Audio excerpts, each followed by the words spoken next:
Hoy vamos a ver el momento en que al Imperio portugués se le aparece la Virgen, la Ruta del Oro, la historia del Brasil interior.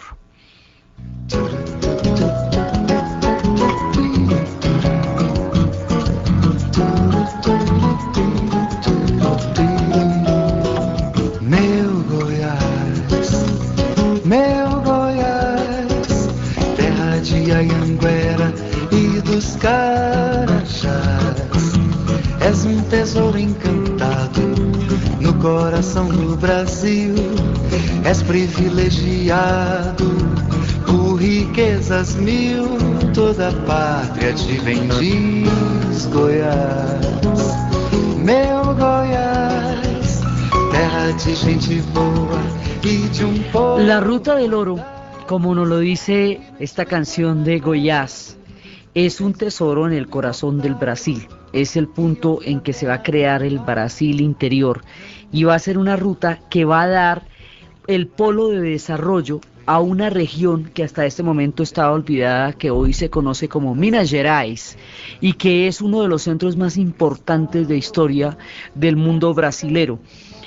Pero la manera como empieza toda esta ruta, como empieza todo esto, es que después del momento en que son expulsados los holandeses, después de la historia que vimos del Brasil holandés, el Imperio portugués se pega una pellizcada serísima.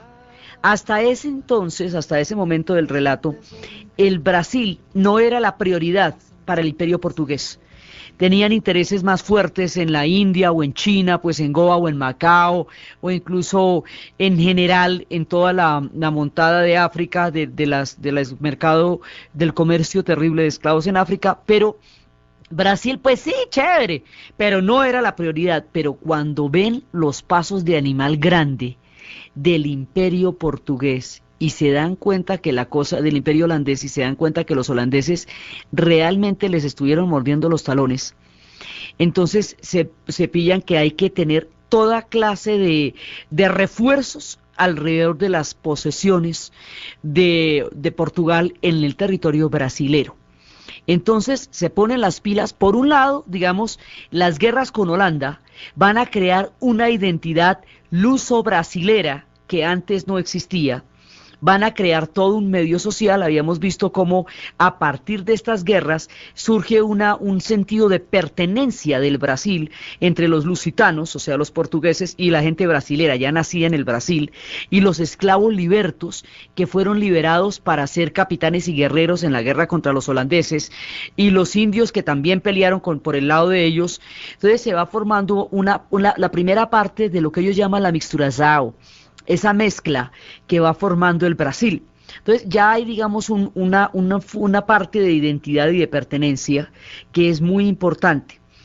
La historia con los holandeses los asusta demasiado, entonces hay que ponerse las pilas y mantener reforzadas esas colonias. Pero por el otro lado también hay una crisis económica fuerte.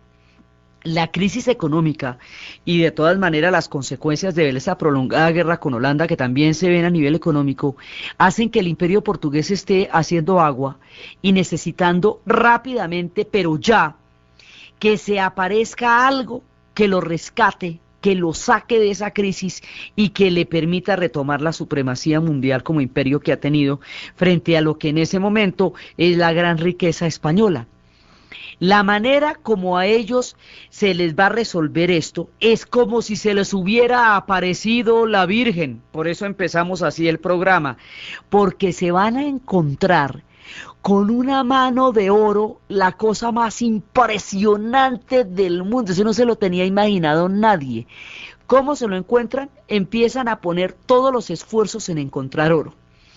El rey de Portugal decía, es que no es posible que todas las riquezas Dios se las haya dado a España. Por Dios, esto no tiene presentación. Vayan y miren a ver qué hacen, miren a ver de dónde se agarran. Algo tienen que hacer para que aparezca oro. Entonces había un grupo, anteriormente había unas excursiones que tenían unas banderas que iban a buscar indios para esclavizarlos.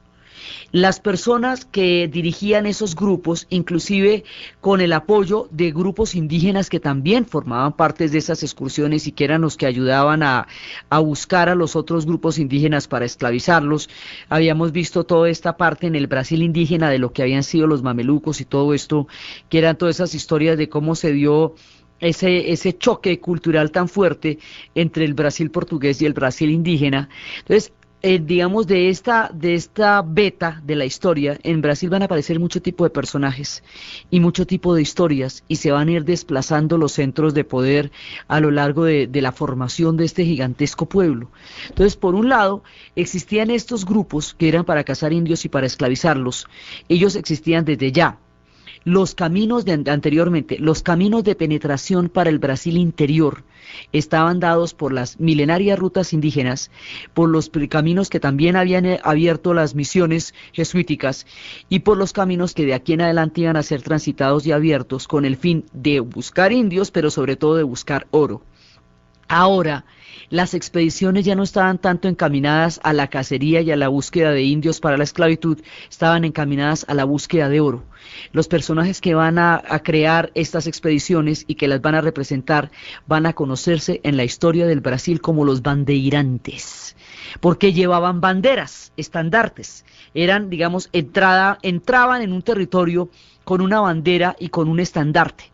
Por eso se van a llamar los bandeirantes. Los bandeirantes van a ser el núcleo histórico que va a fundar la Ruta del Oro, y la gente que actualmente habita esas ciudades que hoy por hoy son una belleza y un tesoro artístico y un paso del tiempo maravilloso, una sorpresa de maravillas al interior del corazón del Brasil. La gente que vive hoy allá son descendientes de los bandeirantes, son descendientes del mundo indígena también y son descendientes del mundo africano que llegó allá. Pues los bandeirantes son, digamos, como los fundadores de esta parte de nuestro relato. Entonces los bandeirantes van a llegar allá buscando el oro. Vienen fundamentalmente de Sao Paulo, por eso se llaman los bandeirantes paulistas. Son los primeros que empiezan a abrir, por decirlo así, trocha. O sea, la idea es como ir abriendo trocha para entrar en el Brasil interior a ver qué pasa, a ver si aparece oro. En un principio esto es una esperanza bajo una presión enorme, porque es una decisión del Imperio portugués conseguir oro a como dé lugar, porque es que si no se hunden, o sea, o lo consiguen o lo consiguen. Entonces los bandeirantes se van adentrando el tiempo que toque, como sea, pero ahí tiene que aparecer oro. Por ahí vieron un par de tipos con unos collares de oro que dijeron de pronto por aquí puede haber oro, y van entrando y entrando y entrando y entrando y van a encontrar como un referente en el centro en un cerro. Hay un cerro que corresponde a la ciudad que hoy llevará el nombre de toda esta saga, que es Ouro Preto. Hay un cerro que se llama Itacolomí. A partir del cerro Itacolomí lo toman como referencia para todas las búsquedas y empieza a aparecer en un momento dado ya. Ahora, ya cuando empieza a aparecer el oro, esto está pues montadísimo. Mire todo el agua que ha pasado bajo el puente. Esto ya es para 1669 más o menos, es cuando ya empieza a aparecer el oro, pero cuando va a aparecer el oro, va a aparecer todo. Entonces, pasando el cerro de Itacolomí, se van a encontrar con unas piedras que están cubiertas de una sustancia negra, que resultó ser un óxido ferroso, digamos una cobertura de un material de hierro, ferroso, de óxido ferroso. Al raspar usted la piedra, usted se va a encontrar que debajo de ese óxido ferroso hay oro, pero oro a la lata, oro en grandes cantidades. Por el óxido ferroso que hay y el oro que había debajo, en la actualidad a esa ciudad se le conoce con el nombre de Ouro Preto, es decir, oro negro. Originalmente la ciudad se llamó Vila Rica. Cada una de las ciudades que van a hacer la Ruta del Oro tiene su propia historia y se va creando un mundo alrededor del oro. Cuando descubren el oro, van a descubrir una cantidad inmensa de oro. El descubrimiento de una cantidad semejante a la que va a haber en este camino de Minas Gerais altera todo el desarrollo del Brasil, recompone todo el cuadro histórico de lo que hasta ese momento había sucedido, traslada el mundo de los ingenios azucareros que le daban a Bahía y a Pernambuco los puntos de desarrollo más altos del imperio, hacia el corazón de la Ruta del Oro. Va a transformar el Brasil de un pueblo litoral, de un imperio costero que estaba bordeando el Atlántico, a un mundo interior. La ruta del Brasil interior se va a explicar por el descubrimiento del oro, y a partir del Brasil interior es que se va a poder ligar el mundo litoral, el mundo costero, con el mundo de la selva a través de la pieza que nos falta en el rompecabezas, que es Minas Gerais y Goiânia. Esos dos estados, Minas Gerais y Goiânia, son digamos, la pieza del rompecabezas que nos va a conectar el Brasil de la costa con el Brasil de la selva. Es por el descubrimiento de este oro y por el desarrollo de Minas Gerais y de Goiânia que Brasil se va a convertir en un país continental. Porque al unir las piezas que nos van a juntar el mundo de la costa con el mundo de la selva, a través de esta ruta del oro, se va a hacer gigantesco este Brasil. Los portugueses van a empezar una colonización interior que no hicieron en ninguna otra parte. Sus imperios en el África, en la India y en la China, son imperios puramente costeros, y son factorías que bordean las costas, lo que va a caracterizar el imperio portugués. Aquí no. Aquí ahora vamos a empezar con la penetración interior del Brasil y la creación de un mundo continental. Aquí es que esto se nos va a volver gigantesco, se va a volver tan diverso. Eso es una parte fundamental de la historia, el descubrimiento de la Ruta del Oro. Va a alterar todo porque inmediatamente va a desplazar la importancia del mundo de los ingenios. Entonces ya eso empieza a perder toda la supremacía que tenía, entre otras cosas porque toda la parte que se estuvo disputando con Holanda era esa parte, la parte del Brasil de Olinda, Recife, Pernambuco. Esa era como la parte del Brasil holandés. Esto que va a constituir el corazón de la riqueza del imperio portugués va a ser el Brasil interior. Eso es lo que les va a dar la supremacía como imperio, y va a establecer las conexiones entre ciudades como entre lo que es Sao Paulo con las ciudades del interior. Esa conexión es la que conocemos como la Ruta del Oro.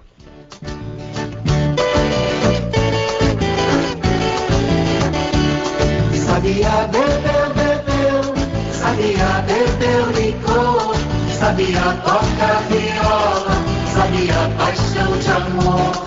No caminho de Goiás, vim achar lenço é meu, molhado nos quatro cantos, quem chorou nele fui eu. Sabia bebeu, sabia beber licor, sabia tocar viola, sabia paixão de amor.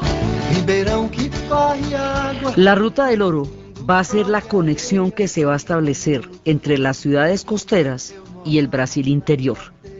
Y eso es por entre las minas. Las minas ellos las llaman garimpos, y a la gente que va a trabajar en las minas las van a llamar garimpeiros, que es la gente que va a sacar el oro. Entonces los bandeirantes son los que van a encabezar esta expedición y esta nueva etapa de lo que va a ser la historia del imperio portugués a través de la Ruta del Oro. Esos bandeirantes pues son portugueses, son paulistas, pero también son brasileros ya. Entonces, hasta ahora, en la historia que nosotros llevamos del Brasil, hemos narrado el noreste, que es toda la parte del azúcar y la parte de Bahía, y donde estuvo el quilombo de Palmares, y todo lo que es Pernambuco, el mundo azucarero, Recife, el Brasil holandés. Estamos ahora en el sudeste, abriendo el sudeste, y el sudeste va a conectar a Sao Paulo, que es donde están precisamente los bandeirantes, son las misiones paulistas, a Río de Janeiro, que es la ciudad de la Bahía de Guanabara. La vamos a conectar con el interior, y en el interior pues están los dos grandes estados de Minas Gerais y de Goiás. Goiás hoy Distrito Federal. Después vamos a ver que por allá va a pasar la historia de Brasilia siglos después, y eso es otra cosa importantísima. Entonces, aquí se nos va ampliando las regiones y se nos va desplazando el eje de progreso. Los ejes de desarrollo del Brasil han ido cambiando de curso a lo largo de la historia, como cuando uno ve la historia de Rusia, que era la Rusia de Kiev, y luego fue la de Moscú, y luego fue la de San Petersburgo, y luego la de Moscú. Bueno, pues aquí pasa algo así. Primero la capital era Bahía, era Salvador de Bahía. Ahora, con la Ruta del Oro, la capital va a ser Río de Janeiro, cuando esto se desarrolle en forma, y mucho tiempo después va a ser Brasilia. Ellos van cambiando de polos de desarrollo. Entonces ahora va a ser el mundo de la minería, después serán mundos ganaderos, después serán mundos cafeteros, y a medida que cada una de esas polos de desarrollo se vayan ampliando, el Brasil va desplazando sus ejes de importancia histórica, y eso es lo que hace que todas las regiones del Brasil sean importantes de una u otra manera, y que haya focos de progreso grandes en muchas partes de este gigantesco país, porque sus historias de progreso han desplazado sus ejes de diferentes lugares según las riquezas que se vayan revelando en cada lugar. Pues aquí llegó el oro. Y con el oro llega la locura furiosa. Pues imagínense, esto se vuelve la locura, la gente empieza a desplazarse desde Bahía, dejan todo para ir a buscar oro, y llega lo que llaman la hojarasca. Todos los buscadores de oro de todos los caminos van a llegar a buscar esta ruta, y la cantidad de oro que se van a encontrar van a ser de Portugal el principal productor de oro del mundo. Entonces pasaron de una situación económica crítica al descubrimiento de una riqueza colosal. Por eso es que decimos que se les apareció la Virgen, porque es que esto es del otro mundo. Hasta el momento, la riqueza en América venía de las minas de Guanajuato y Potosí en México, y de las minas del Perú. De ahí, por eso era que los puertos fundamentales del Imperio Español eran los puertos de la Veracruz en México y del Callao en Lima. Del Callao y de México era que salía toda la riqueza, salió toda la riqueza del Imperio Español. El resto era subsidio. O sea, las columnas del Imperio Español estaban en Guanajuato y en el Perú. Entonces, por eso era que los portugueses decían: ¿cómo es posible que toda esa riqueza que inundaba los mares y que generó toda la piratería y todo, solamente se la hayan dado al Imperio Español? Pues la riqueza que van a encontrar en la Ruta del Oro va a ser comparable a la riqueza que había en Potosí, Guanajuato y Zacatecas en el norte, y en las minas del Perú. Va a ser, pero lo que pasa es que esas eran minas de plata y estas son minas de oro. Van a ser comparables a la riqueza de la platería del Imperio Español. Entonces aquí se ponen los portugueses serísimos con lo que va a ser la Ruta del Oro, y empiezan a armar los caminos y a reglamentar los garimpos, y a empezar a llevar las casas de lo que van a ser las casas de conteo, las casas que van a institucionalizar el oro, la pesa del oro, ya la toma del imperio por parte de todo lo que va a ser la Ruta del Oro, el control, la militarización pues también de la zona, y se van a encontrar un montón de cosas. Digamos, el imperio se va consolidando institucionalmente alrededor del oro, porque es que hay una cantidad de cosas que tienen que empezar a funcionar para poder garantizar la extracción. Entonces la extracción, luego cómo se va a fundir, eso se va a llevar en lingotes, esos lingotes cómo se llevan, quién los va a contar, quién los va a pesar, cuáles son las casas de contratación donde se va a filtrar, donde se va a evaluar y a llevar todo el oro. Eso a nivel institucional. Y a nivel personal, pues imagínense la locura furiosa de toda la gente que está llegando allá. Hubo momentos en que hubo crisis de desabastecimiento total, porque todo el mundo dejó todo para ir a buscar el oro, y como dejó todo, pues nadie cultivaba, no había agricultura, no había nada, porque la gente solamente llevaba picos y palas para sacar oro de allá y para sacar oro de los ríos. Entonces, cuando eso se vuelve la locura, un momento en que una gallina llegó a valer su peso en oro.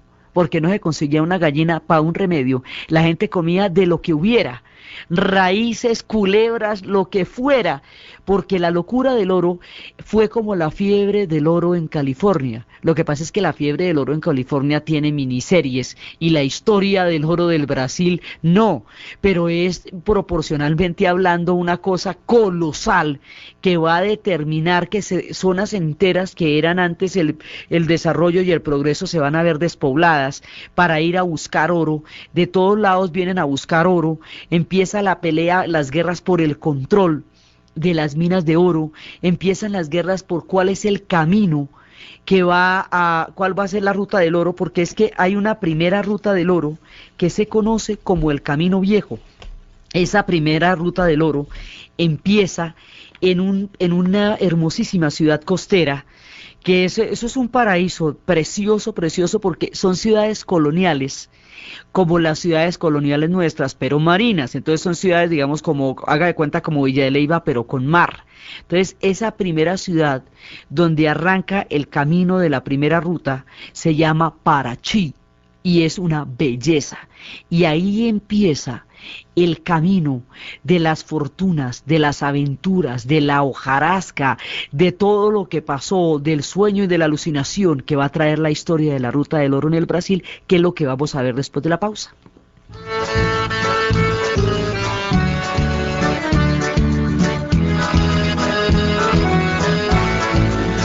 Meu Araguaia de tantas belezas, as tuas praias de brancas areias, as noites lindas de luar banhadas, Aruanã, Carajás na aldeia. Ó rio cheio de encanto, que banha a minha terra, todo orgulho de minha alma, teu rolar garboso encerra. Quero que no teu banzeiro vá meu sofrer, minha dor, meu Araguaia querido.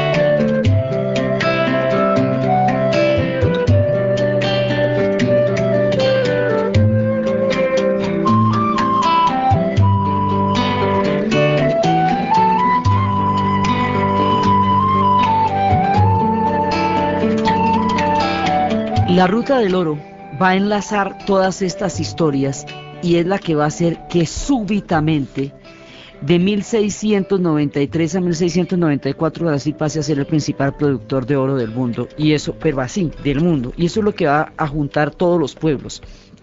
Parachi es la primera ciudad que va a abrir, digamos, donde se va a establecer la conexión. Hay un primer camino que se conoce como el Camino Viejo. Ese Camino Viejo va bordeando desde Parachi en la costa y empieza a atravesar las diferentes poblaciones que por esa vía van a ir apareciendo.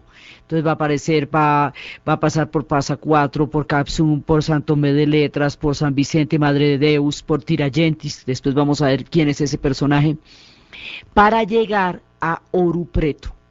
Ese primer camino, ese, digamos, el pionero de la ruta del oro, es donde se van estableciendo las trochas para poder llegar a las minas. Entonces se va creando toda una infraestructura para poder sacar y explotar la mina, y van llegando los bandeirantes y se van tomando posesión de todo eso. Entonces la idea es que el imperio portugués tiene el control y quiere tener el control absoluto de todas estas rutas. Por eso, a lo largo de las ciudades y de las poblaciones que se van a fundar en estas rutas, la cantidad de iglesias, van a ser muchas iglesias, pero van a ser órdenes laicas. Es decir, la idea es que la iglesia no tenga una una propiedad directa sobre el oro que se saca de la región. O sea, el imperio portugués se pone mosca para que quede claro que ese oro es de ellos y para reglamentar perfectamente quiénes tienen acceso a eso y quiénes no. Entonces va a haber una profunda religiosidad en toda la apertura de estos caminos, pero van a ser órdenes laicas, no directamente de la iglesia, para poder mantener el control total del imperio. Entonces se hace esa primera ruta. Esa ruta pues tiene todo el dolor del mundo, porque esas rutas implican la desaparición de muchísimos pueblos indígenas. Muchísimos pueblos indígenas van a ser exterminados por la ambición de la hojarasca que llega detrás del descubrimiento de oro en estas condiciones. Después van a venir los esclavos africanos traídos desde Bahía y van a empezar desde toda la zona del nordeste para empezar a crear, a construir las ciudades que van a constituir la ruta del oro. Entonces, son ciudades empedradas, coloniales, hermosísimas, y cada una de esas piedras que están puestas en esas ciudades que actualmente tienen esos caminos que recuerdan estas historias, fueron puestas por los esclavos africanos. Sin embargo, su presencia no es tan visible, a pesar de que las huellas de su trabajo están en todas partes, como sí lo es en el nordeste y en toda la zona azucarera. Pero todo lo que hubo que hacer para trabajar, la hicieron ellos. Y la hicieron ellos en unas condiciones durísimas, durísimas, durísimas, porque esto era látigo, esto era los sitios donde dormían eran unos sitios sumamente incómodos, porque eran los que estaban abriendo la trocha. Imagínense, ese Brasil interior implica la desaparición de muchos pueblos indígenas y el trabajo y el sufrimiento de muchísimos pueblos africanos, y sobre eso se fundamenta la epopeya de los bandeirantes, que van dirigiendo las misiones y van dirigiendo las exploraciones y van entrando en la ruta del oro. Entonces, la ruta del oro tiene que tener un solo camino, porque pues probablemente hubiera muchos caminos al lado y lado, pero tiene que haber un camino oficial por donde usted controle cómo entra y sale el oro de ahí. Entonces, ese primer camino es el de Parachi. Alrededor de los caminos y por supuesto alrededor de Ouro Preto también va a haber sitios donde se pudieron haber fugado los esclavos, y hubo quilombos también, quilombos a las afueras, a la salida de Ouro Preto, donde se escondían la gente que trabajó en las minas. Pero alrededor de eso hay una única ruta, que es la ruta de Parachi. Ese se conoce como el Camino Viejo. Pero más adelante se va a abrir otra ruta por Río de Janeiro. Al abrirse la ruta por Río de Janeiro, conocida como el Camino Viejo, entonces el Camino Nuevo, el Camino Viejo se va a cerrar, porque no se puede entrar por dos partes, porque no se puede controlar la producción en esas condiciones. Al abrir el Camino Nuevo, que es el de Río de Janeiro, el Camino Viejo, que es el de Parachi, va a quedar cerrado y olvidado de la historia. Entonces, una de las constantes que vamos a ver en la ruta del oro es que ciudades que en un momento revisten toda la importancia, porque por ahí pasa la exploración, luego si cambian de ruta mueren, si se seca la mina mueren, o sea, son muy frágiles porque revisten una importancia colosal en un momento dado y luego les cae el olvido como les cayó la gloria, y tan famosas como fueron van a quedar olvidadas. Así que las intrigas que se tuvieron que hacer para ver cuál de los dos caminos era el que se conocía, el que se reconocía oficialmente por la corona portuguesa, si el Camino Viejo de Parachi o el Camino Nuevo de Río de Janeiro, pues son de telenovela de mediodía, porque esto es absolutamente impresionante. Las pasiones se van a desatar alrededor de la ambición del oro, de todos aquellos que dejaron todos sus trabajos y todos los sueños para buscar la quimera del oro, alrededor de las intrigas por cuál de los dos caminos es el que va a perseverar como el camino oficial, alrededor del dolor de toda la gente que construyó con su sangre estos caminos, alrededor de la riqueza que reencauchó el imperio portugués hasta convertirlo de nuevo en un productor de primera línea, hasta la paradoja de cómo finalmente todo el oro portugués terminó en las arcas de los ingleses por la vía de las deudas que adquirirían más tarde, financiando la revolución industrial. que también la financió la plata de los españoles. Por eso para los portugueses en el futuro servirá lo mismo que servía para los españoles en las palabras de Eduardo Galeano, cuando decía que España ordeñaba la vaca, pero Inglaterra se tomaba la leche. De la vaquita que ordeñaron los portugueses, la lechecita también se la tomaron los ingleses, que fueron los que en últimas terminaron financiando la revolución industrial con la plata de los unos y el oro de los otros, porque como dicen, nadie sabe para quién trabaja. Pero alrededor de esta historia van surgiendo las ciudades y cada una de estas ciudades tiene sus propias leyendas, tiene sus propias historias y tiene su manera de registrar el paso de la ruta del oro por los destinos de estos pueblos. Va a llegar mucha gente, van a crear sociedades nuevas, van a aparecer órdenes históricos distintos que van a crearse a partir de la ruta del oro, van a aparecer estratificaciones de diferentes maneras de vivir. Estas son historias increíbles. Entonces, todo esto va a llegar originalmente a una ciudad que es a donde convergen todas. Esa es la ciudad de Ouro Preto, que originalmente se llamaba Vila Rica y después se va a llamar Ouro Preto por la cobertura ferrosa de las piedras donde está el oro. Entonces, allá en Ouro Preto, que es donde está el cerro de Itacolomí, que es el punto de referencia para la búsqueda de todos los garimpos. Allá es donde se va a establecer como el punto más importante, porque allá es donde van a estar las casas de contratación, que es donde se va a establecer la institucionalización del oro, donde se va a ver cómo se va a tomar la contabilidad del imperio, de todo el oro que se va a sacar de allá. El oro que se va a sacar de allá es impresionante, pero impresionante. La cantidad de gente que se desplazó va a ser muchísima. Y estas historias van a ocurrir más o menos entre 1700, una primera etapa 1799, son los siglos XVII y XVIII los que van a crear esta historia, son 200 años, se cree que se movilizaron más de 150.000 personas, de las cuales más de 100.000 eran esclavos, en todo el siglo XVIII, que había más o menos que entre la gente llegaron cerca de 430.000 paulistas, cariocas, bahianos, portugueses, indígenas, negros de Guinea y de Angola, que llegaron de todas las tribus, que llegaron de los litorales del sudeste de Brasil, detrás de la fortuna, llegó toda esta gente y escribieron allí sus historias. Entonces, cuando estaban en todo esto, se llegaba a Ouro Preto, y en Ouro Preto se empezó a crear toda una sociedad alrededor de la búsqueda del oro. Así van avanzando ciudad por ciudad y vamos a ir contando las historias de las ciudades de la Ruta del Oro a medida que nos vamos encontrando con ellas. Entonces, en Ouro Preto, la idea es que cuando usted se hace rico, la manera de mostrar su poder en la nueva sociedad aurífera que se está formando en el Brasil es edificar una iglesia.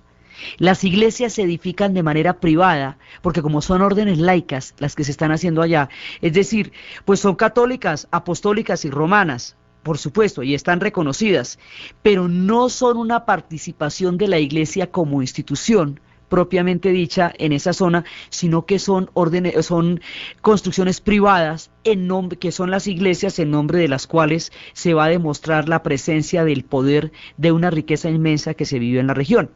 Entonces, por eso Ouro Preto tiene muchísimas iglesias, pero muchísimas iglesias. Es montañosa como Manizales, es empedrada como Villa de Leyva, es escarpada como las ciudades de nuestras montañas y es colonial como nuestras propias ciudades, y pasó toda la riqueza del oro por allá.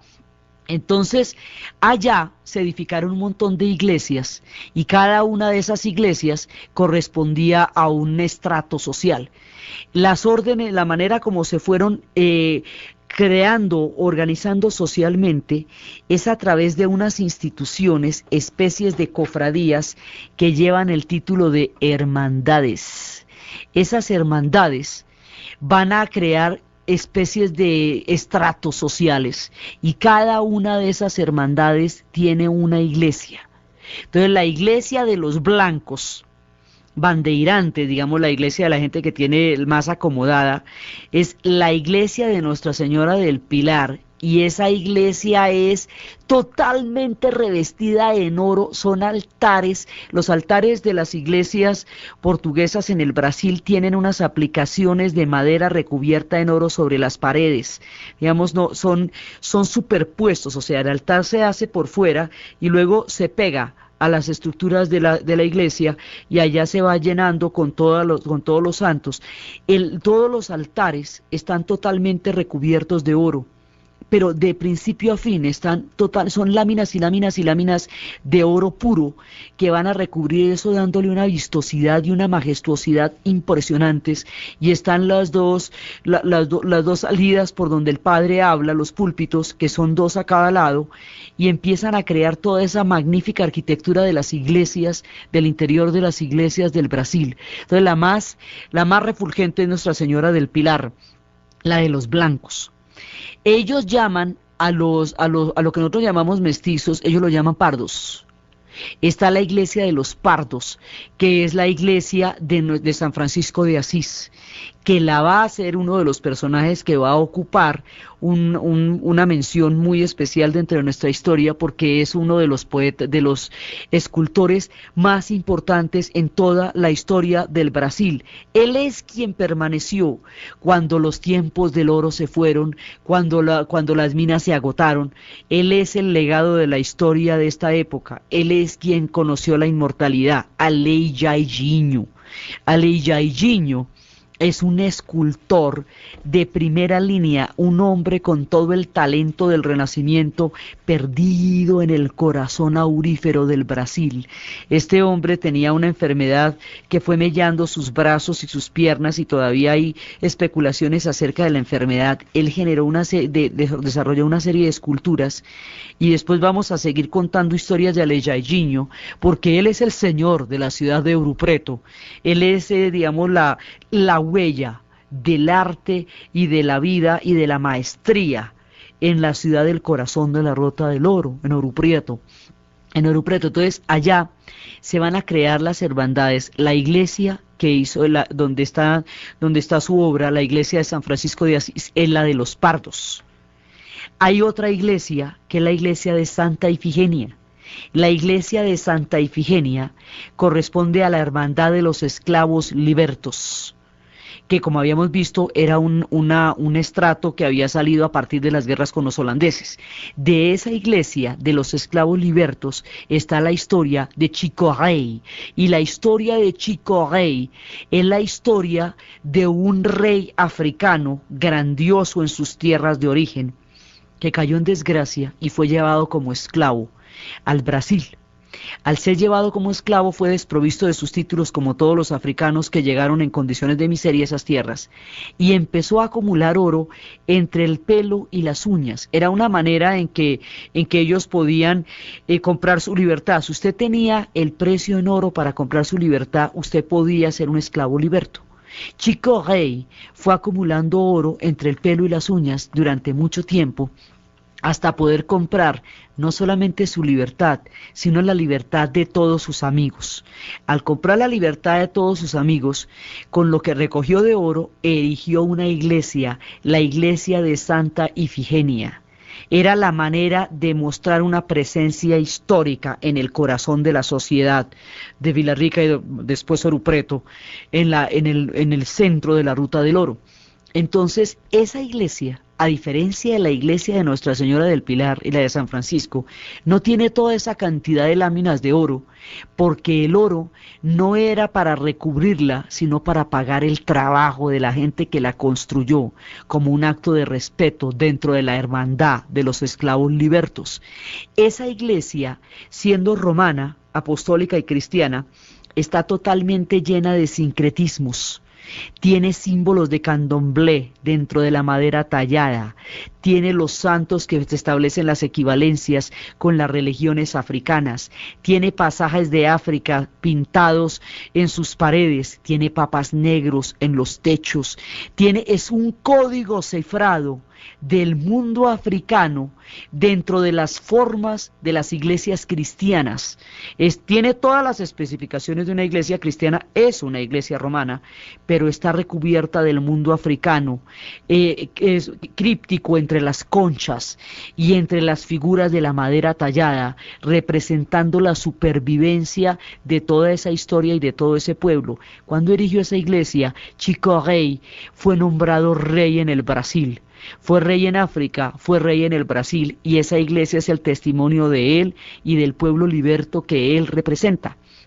Como esta, hay muchísimas historias, las historias de Chica da Silva, las historias de cuando la Ruta del Oro, en una de esas se descubrió el diamante y llegaríamos después a Diamantina. La historia de estos pueblos, sus leyendas, el Brasil interior, su fascinación y todo lo que va a pasar en la gran aventura de la saga de la Ruta del Oro, lo que vamos a continuar en el siguiente programa. Entonces, desde los tiempos de los bandeirantes, desde la súplica al Señor para el oro para Portugal, desde la entrada al Brasil interior, desde los paulistas, desde los dolores de los pueblos africanos y las tribus indígenas que pagaron con su existencia y su tristeza la grandeza del imperio portugués en la era de la Ruta del Oro. En la narración, Diana Uribe.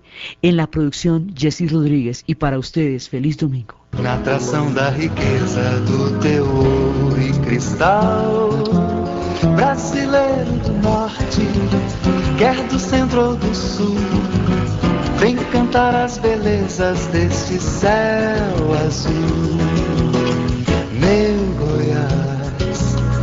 Meu Goiás, terra de Anhanguera e dos Carajás, és tesouro encantado no coração do Brasil.